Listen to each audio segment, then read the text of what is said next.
విశాఖలోని శ్రీ వరహలక్ష్మి నరసింహస్వామి ఆలయంలో దుండగులు రెచ్చిపోతున్నారు. గిరి ప్రదక్షిణలో భక్తుల మెడలో ఉన్న బంగారు ఆభరణాలను దోచుకెళ్తున్నారు. భక్తుల ఫిర్యాదుతో పోలీసులు కేసు నమోదు చేసుకున్నారు. చోరీ జరిగిన ప్రాంతాన్ని పరిశీలిస్తున్నామని ఏసీపీ అన్నారు. దొంగలు బంగారంతో పాటు 5 ద్విచక్ర వాహనాలు సైతం చోరీ చేసినట్లు గుర్తించామన్నారు. ఈ కేసును సవాల్గా తీసుకున్నామని, వారం రోజుల్లో కేసును ఛేదిస్తామంటున్న ఏసీపీ లక్ష్మణ్ రావుతో మా Visakha regional coordinator Kiran face to face. విశాఖలో సింహాచలం గిరి ప్రదక్షిణ విజయవంతం కావడంలో పోలీసుల పాత్ర ఎంతో అత్యుత్తమంగా పనిచేసింది. ముఖ్యంగా మనం చూసుకున్నట్టయితే ఎక్కడ ఎటువంటి అవాంఛనీయ సంఘటనలు చోటు చేసుకోకుండా మొత్తం 32 కిలోమీటర్ల కొండ పొడుగునా కూడా పోలీసులు పహారా కాస్తూ 2 రోజులు నిద్రాహారాలు మాని ప్రజలకు సేవ చేసిన పరిస్థితి. విశాఖ నగర పోలీసులకు హ్యాట్సాప్ చెప్పాల్సిందే అంటూ ఇప్పటికే సింహాచలం దేవస్థానం ఈవో త్రినాథరావు స్పష్టం చేశారు. ఈ నేపథ్యంలో ఈరోజు చూసుకున్నట్టయితే ఎక్కడికక్కడ హోంశాఖ పూర్తి స్థాయిలో పోలీసులకు అవసరమైనటువంటి అన్ని సదుపాయాలు కల్పించడం, ముఖ్యంగా క్రైమ్ రేట్ను తగ్గిస్తూ రాష్ట్ర వ్యాప్తంగా గంజాయి నిర్మూలన ప్రధాన ఎజెండాగా ఏదైతే కూటమి సర్కార్ అధికారంలోకి వచ్చిన తర్వాత గాంజాను పూర్తిగా క్లోజ్ చేసేలాగా చర్యలు తీసుకోవడం జరిగింది. ఇంకో పక్క ఎక్కడ నేరాలు జరగకుండా పోలీసులు తమ పాత్రను పూర్తిస్థాయిలో పోషిస్తుంది. దీనికి సంబంధించి ఈరోజు మనం చూసుకున్నట్లయితే విశాఖపట్నం సంబంధించి Dwaraka zone ACP B Lakshman Rao అంటున్నారు. ఆయన తెలుసుకున్నాం. సార్ చెప్పండి, మీ జోన్కి సంబంధించి పర్టికులర్గా నేరాల నియంత్రణ అనేది ఎలా ఉంది? ఇటీవల కాలంలో ఈ గవర్నమెంట్ అధికారంలోకి వచ్చిన తర్వాత ఏమనిపిస్తుంది? ముఖ్యంగా మనకి ఇప్పుడు మొన్న జరిగినటువంటి ఈ గిరి ప్రదర్శన 32 కిలోమీటర్లు ఒక స్టెచ్లో క్రైమ్ ప్రివెన్షన్ ఆస్పెక్ట్లో మన గౌరవ సిపి గారు సంఖ్యబ్రత రాజయ్య గారి ఆదేశాల మేరకు డీసీపీ మేడం మా crime DCP madam Latha Madhuri madam గారి నేతృత్వంలో నేను పనిచేశాను.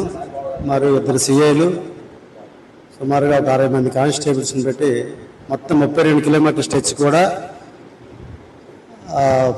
ర్యాండమ్గా చెక్ చేస్తూ చైన్ దొంగతనం జరిగాయి. అవి కేసులు నమోదు చేసాం.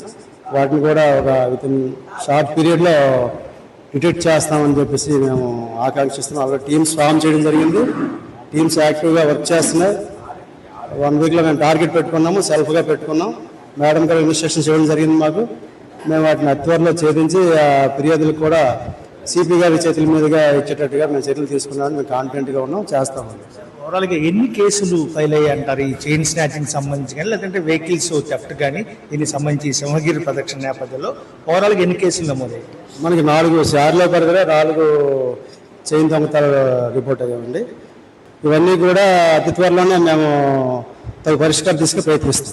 పర్టికులర్గా ఆర్లోకి సంబంధించి పూర్తి స్థాయిలో ఇక్కడ చాలా దొంగతనాలు కావచ్చు, లేకపోతే తగాదాలు కావచ్చు, ఫ్యామిలీ సంబంధించి ఇష్యూస్ కానీ, లేకపోతే దొంగతనాలు కానీ, ఇంకో పక్క పెట్రోల్ చోరీ అనేది చాలా ఎక్కువగా ఉంది సార్. చాలా ఏరియాల్లో ఇదే ప్రాబ్లం ఉంది.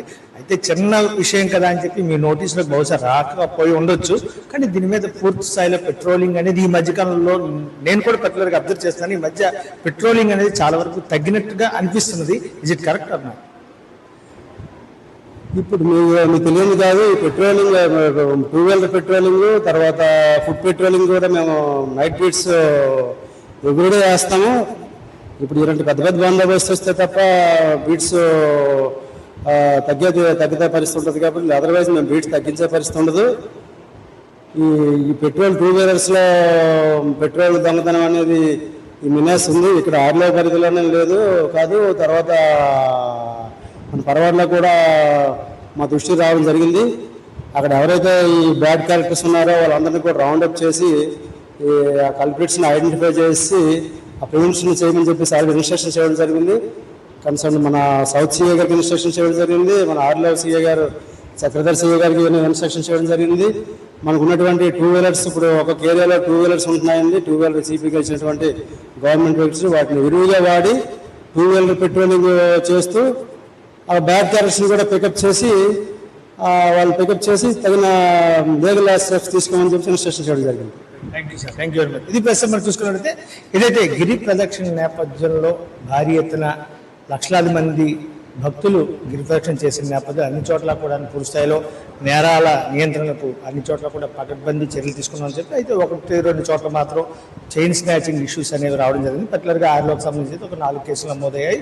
అదేవిధంగా ఒక 5 వెహికల్స్ థెఫ్ట్ గురయ్యని చెప్పి అందులో ఒక 3 వెహికల్స్ ఇప్పటికే ఐడెంటిఫై చేశాము. అది కూడా వాళ్ళు ఐడెంటిఫై చేయలేక జన సమూహంలో ఉండడం వల్ల వాళ్ళు వెహికల్ ఎక్కడ పెట్టామో తెలియని పరిస్థితిలో మాకు వచ్చి కంప్లైంట్ చేశారు. వాటిని ఐడెంటిఫై చేసి ఇప్పటికే వాళ్ళకి హ్యాండ్ ఓవర్ చేశాము. అయితే ఏదైతే ఈ చైన్ స్నాచింగ్ సంబంధించిన కంప్లైంట్స్ ఉన్నాయో అవి ఒక 1 వీక్ లో మేము పూర్తి స్థాయిలో వాటిని ఛేదించి సిపి గారి చేతుల మీదుగా ఆ గోల్డ్ వాళ్ళకి ఇచ్చే పరిస్థితి అయితే ఉంటుంది. అదేవిధంగా ఒక వ్యాలెట్ కూడా పోయిందని చెప్తున్నారు. ఇక పెట్రోల్ కి సంబంధించి ఏదైతే పెట్రోల్ దొంగతనాలు జరుగుతున్నాయో వాటిని కూడా పూర్తి స్థాయిలో ఐడెంటిఫై చేసి ఇప్పటికే పెట్రోలింగ్ అయితే సమర్థవంతంగా నిర్వహిస్తున్నాము. 2 వీలర్స్ తోటి నైట్ బీట్స్ అన్ని కూడా నిర్వహిస్తున్న నేపథ్యంలో పెట్రోలింగ్ దొంగలు ఎవరైతే ఉన్నారో వాళ్ళని కూడా త్వరలోనే పట్టుకునే అవకాశం అయితే ఉంది అని చెప్పి ఏసీపీ చెప్తున్న పరిస్థితి. కెమెరా శంకర్తో కిరణ్ కుమార్, 99 టీవీ వైజాగ్. ఎల్బీ నగర్